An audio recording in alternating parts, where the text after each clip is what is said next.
जय हिंद दोस्तों, मैं आपका दोस्त जय स्वागत करता हूं आपका पूर्वावलोकन की श्रृंखला में। हम भारतीय इतिहास के अंतर्गत आधुनिक भारत का इतिहास कर रहे हैं, जो कि बहुत महत्वपूर्ण है। आप भी जानते हैं, हम भी जानते हैं। आज थर्ड क्लास है, जिसमें हमें गवर्नर जनरल वाइसराय करने हैं।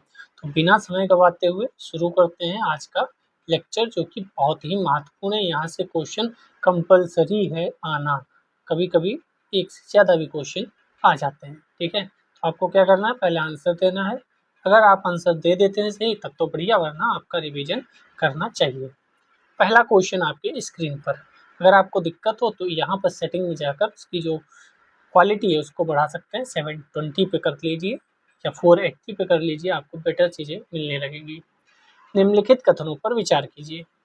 रॉबर्ट क्लाइव बंगाल के प्रथम गवर्नर जनरल थे। नंबर 2 कह रहा है विलियम बेंटिक भारत के प्रथम गवर्नर जनरल थे। कौन सा सही है? केवल एक, केवल दो, एक और दो दोनों, ना तो एक ना तो दो। तो इसका दोनों आंसर सही है। 1774 में वारेन हेस्टिंग्स जो थे वो बंगाल के प्रथम गवर्नर जनरल नियुक्त हुए। आफ्टर प्लासी का युद्ध हुआ, उसके बाद ये सब चीज़ें हुई, फिर वारेन हेस्टिंग्स को भेजा गया। 1834 में विलियम बेंटिक भारत का प्रथम गवर्नर जनरल बनाया जाता है। ठीक है, और जो क्लाइव था, रॉबर्ट क्लाइव, जिसने इलाहाबाद की संधि की थी, ने ऊपर पढ़ा था, जिसने प्लासी का युद्ध किया था, वह भी कल पढ़ा था। बंगाल का पहला गवर्नर नियुक्त किया गया। तो तीनों नाम याद रखिएगा कौन कौन से, वारेन हेस्टिंग्स, विलियम बेंटिक और रॉबर्ट क्लाइव। सबसे पहले रॉबर्ट क्लाइव, फिर आएंगे वारेन हेस्टिंग्स और फिर आएंगे विलियम बेंटिक। ठीक है, 2 बार विलियम बेंटिक आया था, ये भी ध्यान रखिएगा। 1758 से 60 और फिर 1765 से 67। नेक्स्ट क्वेश्चन, भारत के प्रथम गवर्नर जनरल कौन थे? तो भारत का प्रथम गवर्नर जनरल विलियम बेंटिक था। रॉबर्ट क्लाइव नहीं, वारेन हेस्टिंग्स नहीं, डलहौजी नहीं, मेयो नहीं। यहाँ पर आंसर ही नहीं दिया गया है। आंसर क्या होगा? विलियम बेंटिक होगा, बेंटिक। बी ऑप्शन में नहीं बता रहा हूँ, बेंटिक बी से नाम बता रहा हूँ। ठीक, नेक्स्ट, भारत का प्रथम गवर्नर जनरल, तो यहाँ भी बेंटिक है कहीं? नहीं है, नहीं है, नहीं, नहीं है। तो इसका आंसर होगा ई आंसर। ठीक है, निम्नलिखित घटनाओं पर विचार कीजिए। 4th नंबर क्वेश्चन है, क्लाइव का पुनः भारत आगमन। पुनः कह रहा है, इसका मतलब जो दूसरी बार आया होगा उसकी बात की जा रही है। तो ये कब आया था? दूसरी बार आया था 1765 में। ठीक है, इलाहाबाद की संधि करने आफ्टर बक्सर का युद्ध। इलाहाबाद की संधि जब आया तभी तो की, इलाहाबाद की संधि की 1765 में ही थी, लेकिन आया तो उसके बाद की। तो इसके बाद ये वाला आएगा, ये तो कंपलसरी है। एक के बाद दो आएगा। बक्सर का युद्ध, तो पहले बक्सर का युद्ध हुआ, फिर क्लाइव आया। पहले अगर हम लिखना चाहें तो 3 होगा, फिर 1 होगा, फिर 2 होगा। वारेन हेस्टिंग्स का भारत का गवर्नर, ये तो 1772 में बनता है, तो ये तो बात को होगा। 3124 यहीं पे है क्या? 32 नहीं है, नहीं है, 3124, 3124 ये होना चाहिए वैसे तो। बक्सर का युद्ध 1764 में हुआ अक्टूबर में। क्लाइव का पुनः भारत आगमन 1765 3 मई को हुआ। इलाहाबाद की संधि अगस्त में की गई और वारेन हेस्टिंग्स 1772 में बना। तो आंसर होना चाहिए बक्सर का युद्ध 3124। तो यहाँ पर स्टार क्यों बनाया है पता नहीं, लेकिन आंसर इसका मैंने आपको बता दिया। ठीक है,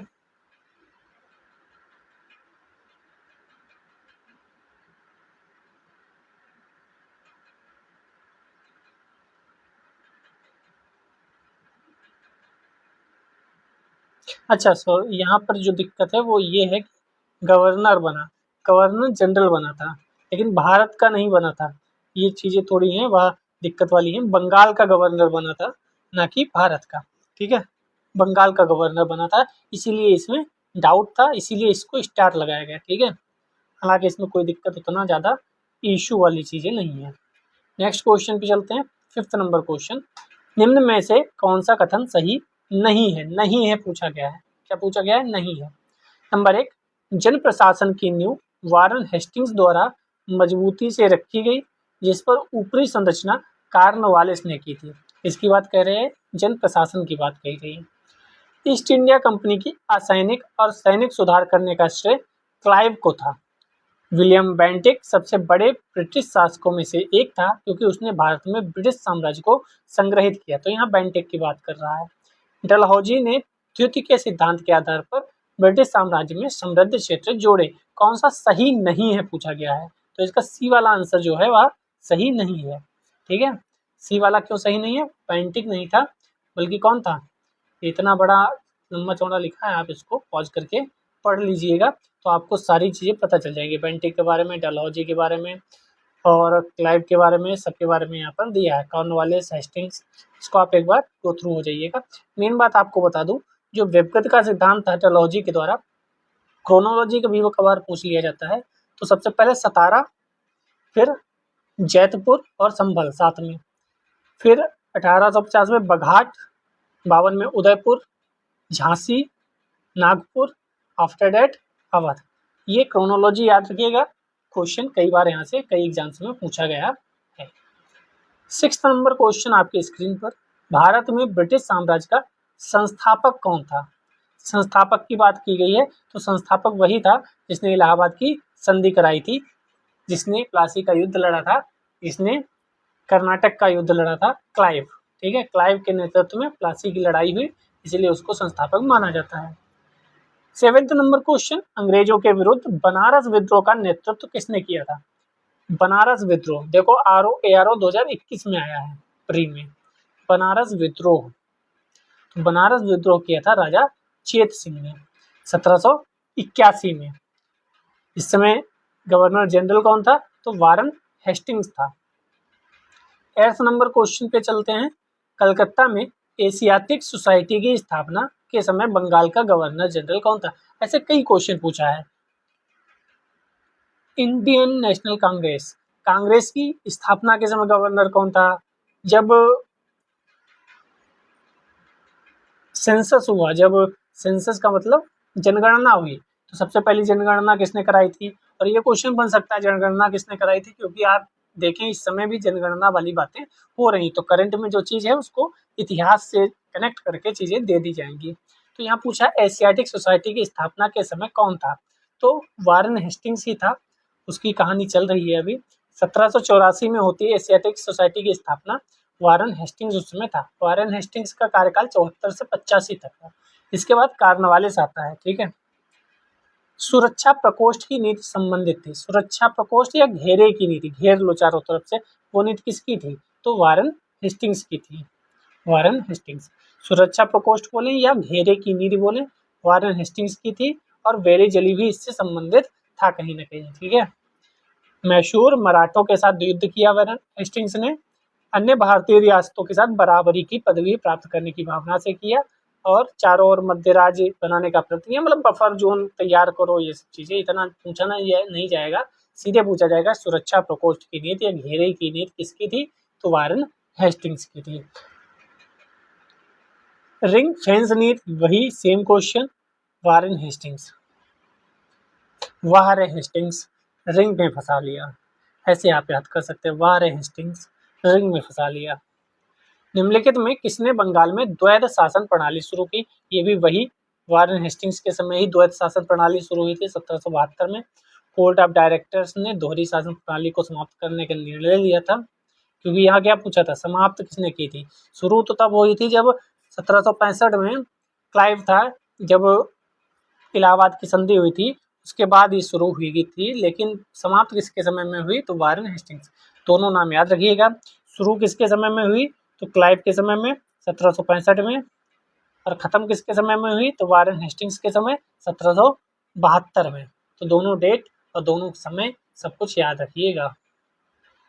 बंगाल में द्विशासन प्रणाली किसने लागू की? देखो दोनों याद रखिएगा, लागू पूछा है या समाप्त पूछा है, कंफ्यूजन हो सकती है यहाँ पे। लागू की थी क्लाइव ने, और ख़त्म की थी वारन हेस्टिंग्स ने। शुरू हुई थी 65 में और ख़त्म हुई थी 72 में। 30 नंबर, किस गवर्नर जनरल पर महाभियोग का मुकदमा चलाया गया? ये भी बहुत इंपॉर्टेंट क्वेश्चन है। कौन है जिसपे महाभियोग का मुकदमा चलाया गया? कौन है जिसकी मृत्यु भारत में ही हो गई थी? ये क्वेश्चन कई बनते हैं। तो वारन हेस्टिंग्स पर महाभियोग का मुकदमा चलाया था, ये ध्यान रखिएगा आप लोग। बाकी इसमें इतना ज़्यादा है नहीं।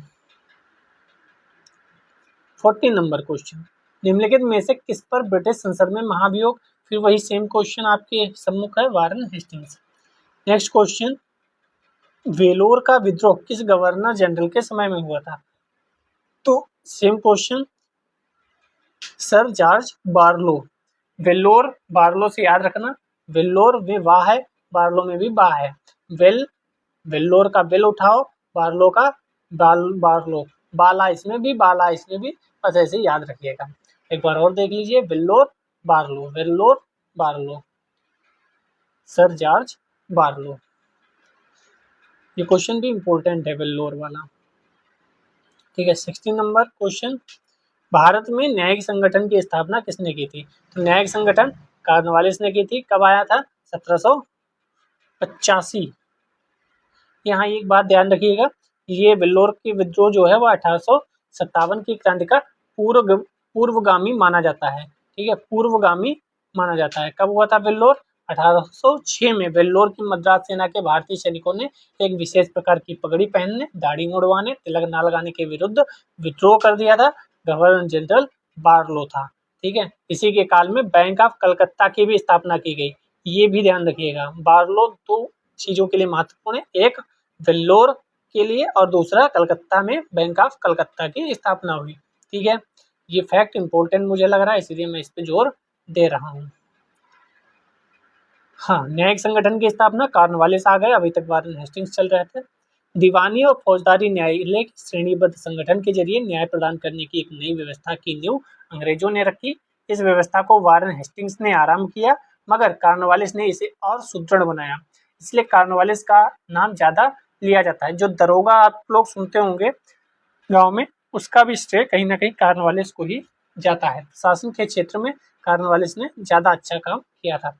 देखो यहाँ पे 1793 में उसने कॉर्नवालिस संहिता भी बना दी। शक्तियों के पृथक्करण के सिद्धांत पर आधारित थी, मतलब न्याय प्रशासन अलग रहेगा और कर अलग रहेगा।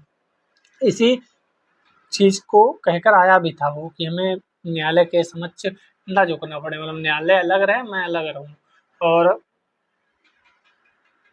कमांडर जो था उसका भी कहा था कि मुझे भी कमांडर बनाया जाए, तो आगे आएगा वो सब देखेंगे। निम्नलिखित में से किस गवर्नर जनरल ने भारत की संविधाबद्ध सिविल सेवा का सृजन किया, कालांतर में भारतीय सिविल सेवा के नाम से जानी गई, तो यह भी कॉर्नवालिस ही था, सिविल सेवा का जनक भी कहा जाता है। सिविल सेवा लोक सेवा सृजन कॉर्नवालिस द्वारा किया गया था। प्रशासन को पुनर्गठित किया, राजस्व बोर्डों को भंग करके नए नियम बनाए, कॉर्नवालिस कोड को तैयार किया, दीवानी न्यायिक क्षेत्र में स्पष्ट विभाजन किया, भारतीय सिविल सेवा का रूप इसने ही ले लिया। भारतीय लोक सेवा का प्रवर्तन कौन करता है, वही कॉर्नवालिस के शासनकाल में हुआ था। फिर नेक्स्ट क्वेश्चन 19 नंबर क्वेश्चन, 18वीं शताब्दी के उत्तरार्ध में किसे प्राय कंपनी बहादुर की शान शौकत का स्थानीय प्रतिनिधि कहा जाता था, तो वही जो मैंने अभी ऊपर बताया था, दरोगा या दारोगा। 1793 में कॉर्नवालिस ने जमींदारों को उनके पुलिस कर्तव्यों से अलग कर प्रत्येक 20 से 30 वर्ग मील के क्षेत्र में थाना स्थापित किया। दरोगा नामक पुलिस अधिकारी नियुक्त किया गया। दरोगा की नियुक्त पर्यवेक्षण मजिस्ट्रेट द्वारा किया जाता था। किसान दरोगा को कंपनी बहादुर की शान शौकत का स्थानीय प्रतिनिधि माना जाता था। आज भी दरोगा ही होता है, डीएम साहब से ज्यादा पहुंच दरोगा की होती है गाँव में। तो गाँव में अगर दरोगा साहब आ गए ना, तो आदमी सीधे खड़े हो जाता है कि भाई दरोगा साहब आ गए, बोल मत दियो। डीएम साहब से एक बार भले बोल दे कि डीएम साहब थोड़ी रोज रोज आते हैं, दरोगा तो कपड़े पे बैठा है, मतलब चौकी का पास में होती है ना, डीएम साहब थोड़ी आएंगे, एसपी साहब थोड़ी आएंगे रोज रोज। दरोगा तो जब चाहेगा तब कहेगा चलो घूम के आते हैं गाँव से। तो आज भी गाँव में आप देखे होंगे, आप भी जानते हैं, दरोगा, लेखपाल, कानूनगो, इनकी जो इनका जो जलवा है वो ज़्यादा है इस समय क्या कभी भी इनका जलवा हमेशा गांव में ज़्यादा ही रहा। कॉर्नवालिस की कब्र कहाँ स्थित है, यही मैं बोल रहा था, कौन यहाँ मरा है उसका भी ध्यान रखिएगा और किस पर महाभियोग चला वह भी ध्यान रखिएगा। तो गाजीपुर में, उत्तर प्रदेश के ही गाजीपुर में इसकी कब्र है।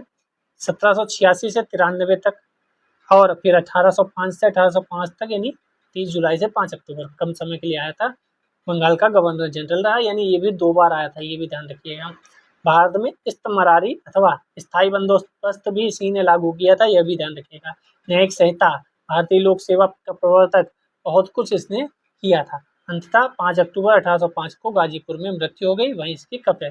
तो दो शुरुआती दो लोगों को याद रखो, एक हेस्टिंग्स था, उस पर महाभियोग चला, दूसरा ये कॉर्नवालिस था, इसकी यही मौत हो गई। ठीक, ये दोनों स्टार्टिंग के दो थे गवर्नर जनरल। नेक्स्ट आते हैं वेलेज़ली, क्योंकि अब ये निपट गया। तीसरे आए हैं वेलेज़ली। वेलेज़ली द्वारा लागू की गई सहायक संधि व्यवस्था के बारे में निम्नलिखित में से कौन सा कथन लागू नहीं होता? नहीं पे जरूर सर्कल बनाइएगा वरना फंस जाएंगे। नंबर 1, दूसरों के खर्च पर एक बड़ी सेना बनाए रखना। नंबर 2, भारत को नेपोलियन के खतरे से सुरक्षित रखना। कंपनी के लिए एक नियत आय का प्रबंध करना। भारतीय रियासतों के ऊपर ब्रिटिश सर्वोच्चता स्थापित करना। तो सी जो था, कंपनी के लिए एक नियत आय का प्रबंध करना, ये नहीं था, बाकी तीनों थे। ये थोड़े दिन बाद दिमाग में आएगा कि भाई हमने गलती कर दी स्थायी बंदोबस्त लगा के, ठीक है, सॉरी, नियत आय का प्रबंध करना, हाँ ये तो स्थायी बंदोबस्त पहले ही हो गया था, नियत प्रबंध तो पहले ही हो गया था, तो ये कहाँ से करेगा, ठीक है। 22 नंबर क्वेश्चन, वेलेज़ली की सहायक संधि को स्वीकार करने वाला पहला मराठा सरदार कौन था जिसने वेलेज़ली की सहायक संधि स्थापित कर ली? तो पहली बात तो आपको ये ध्यान रखनी है कि सहायक संधि किसकी थी, तो वेलेज़ली की थी। पहला क्वेश्चन तो यही याद रखो। दूसरा, पेशवा बाजीराव तृतीय जो थे, उन्होंने सबसे पहले मराठा सरदार थे जिन्होंने सहायक संधि को स्वीकार किया, ठीक है।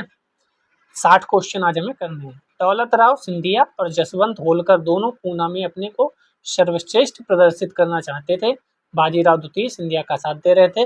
1801 ईस्वी में जसवंत के भाई की हत्या कर दी गई। जसवंत होलकर की सेना ने पूना पर आक्रमण कर पेशवा और सिंधिया की संयुक्त सेना को परास्त कर दिया। बाजीराव द्वितीय ने भागकर बसीन में शरण ली। कहाँ? बसीन में। 1802 को अंग्रेजों ने बसीन की संधि, इसीलिए मैंने हाईलाइट किया क्योंकि ये बसीन की संधि बहुत आती है एग्जाम में। कब हुई थी? 1802 में। किसके बीच? बाजीराव द्वितीय और अंग्रेजों के बीच। संधि के अनुसार पेशवा बाजीराव द्वितीय ने अंग्रेजों की संरक्षकता स्वीकार कर ली। यह संधि मराठों द्वारा अंग्रेजों के साथ की गई प्रथम सहायक संधि थी, इसीलिए इंपॉर्टेंट भी है। 23 नंबर क्वेश्चन देखते हैं। 1802 की बसीन की संधि पर हस्ताक्षर किसके मध्य हुए थे? तो वही सिंपल क्वेश्चन, बाजीराव द्वितीय और अंग्रेजों के मध्य। बाजीराव द्वितीय। सहायक संधि को स्वीकार करने वाला पहला शासक कौन था? अब यहाँ पर पहला शासक पूछा है तो अवध का नवाब। यहाँ पर पहला शासक पूछा, मराठों का पहला शासक पूछे या मराठों का पहला राजा पूछे तो हम बाजीराव द्वितीय को बताएंगे, जबकि ओवरऑल पूछेगा पहला शासक कौन था, तो अवध का नवाब जो था वह पहला शासक था जिसने सहायक संधि स्वीकार कर ली थी, ठीक है। 1765 ईस्वी में अवध से की गई थी सहायक संधि, ठीक है। यदि प्रश्न में वेलेज़ली की सहायक संधि को स्वीकार करने वाले प्रथम राज्य के बारे में पूछा जाए तो उत्तर हैदराबाद होगा। तीनों क्वेश्चन ध्यान से समझ लीजिए। अगर पूछे कौन राज्य था तो हैदराबाद, ठीक है। यहाँ क्या पूछा था? सहायक संधि को स्वीकार करने वाला पहला शासक, तो अवध। मराठा, यहाँ पूछा था मराठा सरदार कौन था जो सहायक संधि स्वीकार करता है, तो बाजीराव द्वितीय।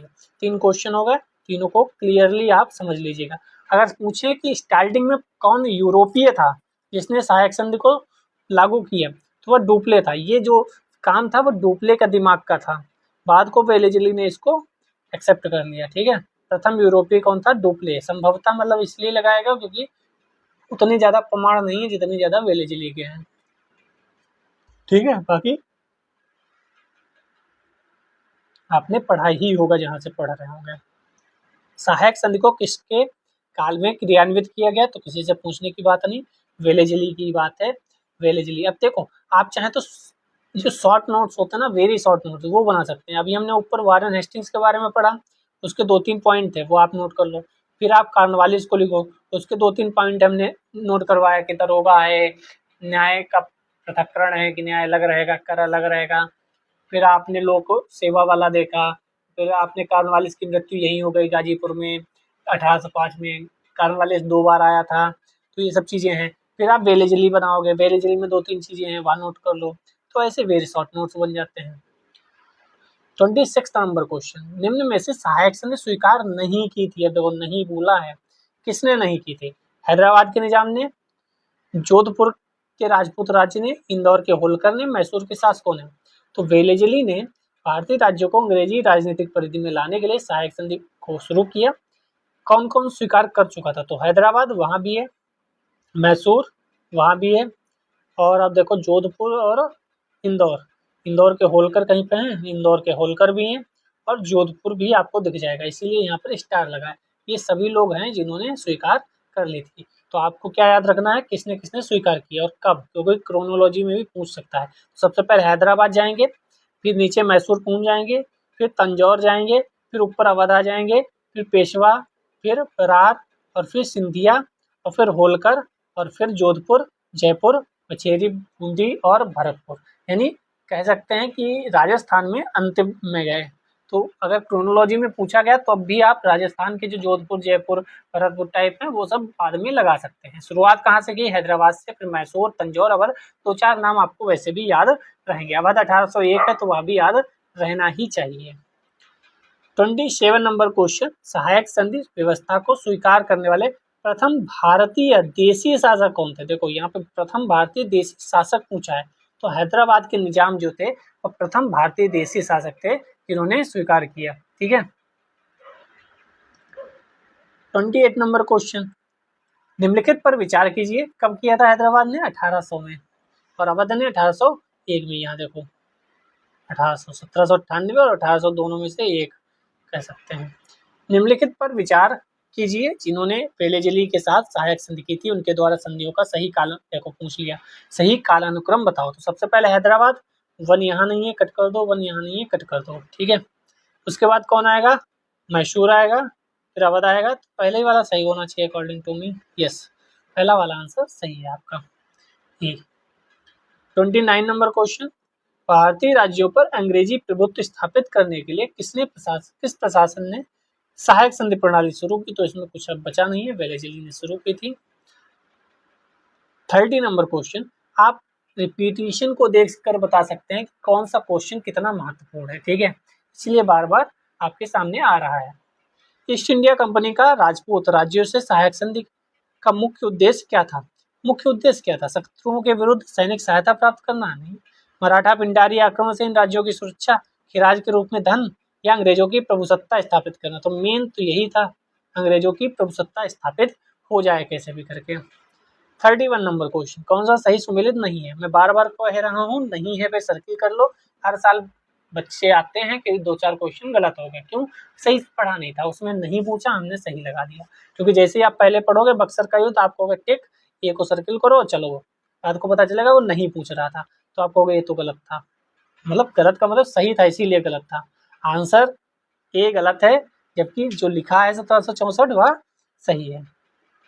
फिर सहायक संधि है, तो कौन सा सही है? सहायक संधि जो 1863 लिखा है वही गलत है, और जो गलत होता है वही सही हो जाता है। कई बार ऐसा जीवन में भी होता है, जो गलत होता है वही सही होता है। जो बच्चे को कड़वी दवाई खिलानी हो और वो ना खा रहा हो तो गलत किया जाता है उसके साथ, मीठा मीठा बता के और उसे पिला दी जाती दवाई। तो कई बार गलत चीज़ें सही भी होती हैं। चलिए 32 नंबर क्वेश्चन IAS का क्वेश्चन है, देखते हैं। उस समय जब नेपोलियन की शक्ति के सामने यूरोप में साम्राज्य धाराशाही हो रहे थे, नीचे लिखे गवर्नर जनरलों में से किस एक ने भारत में ब्रिटिश पताका स्थापित की थी? तो वेलेजली था। वेलेजली के समय 1797 में प्रस्थान किया वेलेजली ने भारत की ओर, और उसके बाद आप जानते हैं कौन सी संधि अप्लाई? सहायक संधि। सहायक संधि के नाम पर सबको समेट लिया। 33 नंबर क्वेश्चन, आंग्ल नेपाल युद्ध किसके शासनकाल में हुआ? किसके शासनकाल में हुआ था आंग्ल नेपाल युद्ध? तो बी वारेन हेस्टिंग्स नहीं है, ये खाली हेस्टिंग्स है।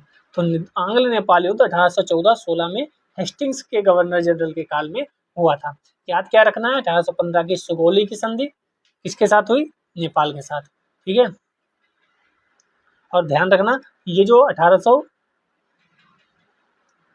1814 में जो आता है वह हेस्टिंग्स है खाली, वारेन हेस्टिंग्स नहीं है। वारेन हेस्टिंग्स दूसरा था। सुगोली की संधि 1815 अभी ऊपर देख कर आए हैं। ठीक है। 35 नंबर क्वेश्चन, निम्नलिखित में से कौन सा युद्ध सही सुमेलित नहीं है? ध्यान रखिएगा, नहीं। हेक्टर मुनरो बक्सर का युद्ध, क्या हेक्टर मुनरो बक्सर के युद्ध में था? हाँ। हेस्टिंग्स आंग्ल नेपाल युद्ध अभी ऊपर देखे। वेलेजली चतुर्थ आंग्ल मैसूर युद्ध अभी आया नहीं था, लेकिन ये इम्पोर्टेंट है, आप इसका क्रोनोलॉजी देख लीजिएगा। अगर आप कमेंट करेंगे तो मेरे पास पेज रखा है, उसी को मैं क्रोनोलॉजी में बता दूंगा। प्रथम मराठा युद्ध, प्रथम आंग्ल मैसूर, तृतीय आंग्ल मैसूर, तृतीय चतुर्थ मैसूर, सब कुछ ठीक है। चतुर्थ आंग्ल मैसूर कब हुआ था? 1799 में। इसमें टीपू सुल्तान की डेथ हो जाती है, ठीक है। कॉर्नवालिस, तृतीय आंग्ल मराठा युद्ध, ये नहीं, तृतीय आंग्ल मराठा युद्ध जो हुआ वो उसके बाद हुआ, ठीक है। कब हुआ था तृतीय आंग्ल मराठा युद्ध? 1817-18 में। उस समय ये कॉर्नवालिस नहीं था। कॉर्नवालिस तो 1805 में डेथ हो जाती है गाजीपुर में, ठीक है। ठीक है, तृतीय आंग्ल मराठा युद्ध, तो वही क्वेश्चन, तृतीय आंग्ल मराठा युद्ध हुआ था हेस्टिंग्स के समय, ना कि वारेन हेस्टिंग्स, ना ही कॉर्नवालिस था। कौन था तृतीय आंग्ल मराठा युद्ध? हेस्टिंग्स। अगर आप चाहें तो क्रम कब कौन आया तब वो याद कर लें कि 1700 इतने से इतने तक ये रहा, और फिर आप देख लो तृतीय आंग्ल मराठा युद्ध कब हुआ था, तो उसको मिला लो कि अच्छा हाँ, इस समय गवर्नर जनरल फलाने हुआ करते थे, यानी फलाने के क्षेत्र में। जैसे आप याद कर लेते हो ना कि पीवी नरसिम्हा राव जी की सरकार कब तक रही, अटल बिहारी वाजपेयी जी की सरकार कब तक रही।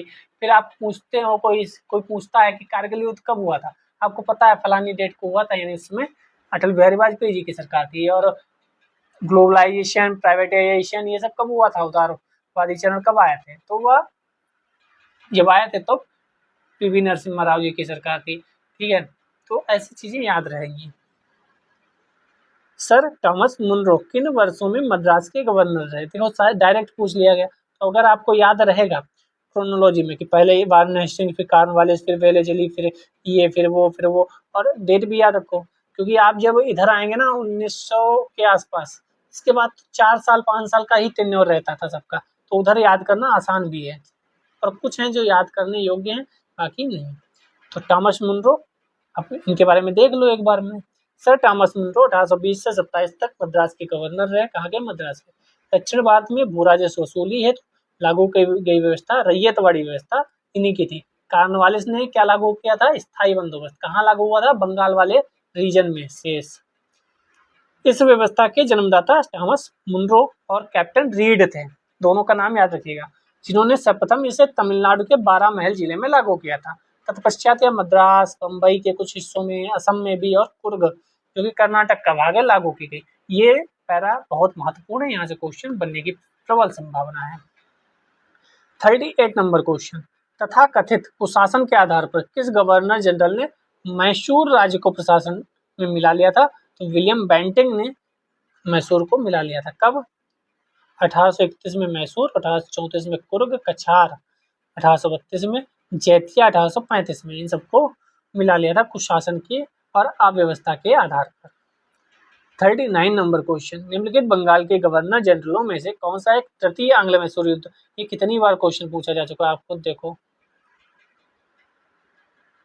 अच्छा, तृतीय आंग्ल मैसूर पूछा, ऊपर तृतीय आंग्ल मैसूर नहीं था, ऊपर तृतीय आंग्ल मराठा युद्ध था, ठीक है, उस समय हेस्टिंग्स था। तृतीय आंग्ल मैसूर के समय कॉर्नवालिस था। कब हुआ था? 1790 से 1792 में संधि हुई थी, वह भी याद रखिएगा, टीपू के बीच, अंग्रेज और टीपू के बीच श्रीरंगपट्टनम की संधि, ये भी बहुत महत्वपूर्ण है। कितने मैसूर के साथ युद्ध हुए? 4 हुए। ठगों के दमन में निम्नलिखित में से कौन संबद्ध है? ठगों के दमन से कैप्टन स्लीमैन संबंधित थे। ये 1997 आईएएस क्वेश्चन आया है, अगर ये आपकी याद रहे, स्लीमैन ठग कुछ याद कर लो तो कराना, वरना कोई बात नहीं। स्लीमैन ठग ऐसे कुछ याद कर लो। ठगों का उन्मूलन किसके नेतृत्व में हुआ? देखो 2019 में बीपीएससी ने पूछ लिया। कहाँ का क्वेश्चन कब उठाया गया? 20 साल बाद, ठीक है, तो पूछा जा सकता है। स्लीमैन ठगो, स्लीमैन, स्लीपर सेल नहीं होते हैं, स्लीपर सेल, उससे याद कर लो, स्लीपर सेल, ठग, कुछ भी। अब आपको याद रहेगा कि एग्जाम में आ गया तो सब स्लीमैन लगा के आओगे ठग वाले पे। 42 नंबर क्वेश्चन, निम्न में से कौन से सामाजिक सुधार बेंटिक ने प्रारंभ किए? सती प्रथा का उन्मूलन तो किए ही था, ठीक है, बाकी 1 to 4 सही है। सती प्रथा, दास प्रथा और ठगों के संगठित गिरोहों का दमन। धर्म परिवर्तन के बारे में कोई लेना देना नहीं था। विलियम बेंटिक भी 1828 में आता है, मैकाले भी इसी के शासनकाल में आया था, ठीक है। दास प्रथा के उन्मूलन का प्रावधान, सती प्रथा तो सबसे ज्यादा महत्वपूर्ण है 1829 में। 1833 में दास प्रथा वाला, ठीक है, बहुत ज़्यादा महत्वपूर्ण चीज़ें हैं। सती प्रथा पर पाबंदी किसने लगाई थी? फिर वही बेंटिंक ने लगाई थी। आसान क्वेश्चन है, लेकिन कई बार पूछा गया है। किसके मतलब किसके प्रयासों से लगाई थी? तो वह भी नाम याद रखिएगा, राजा राम मोहन राय।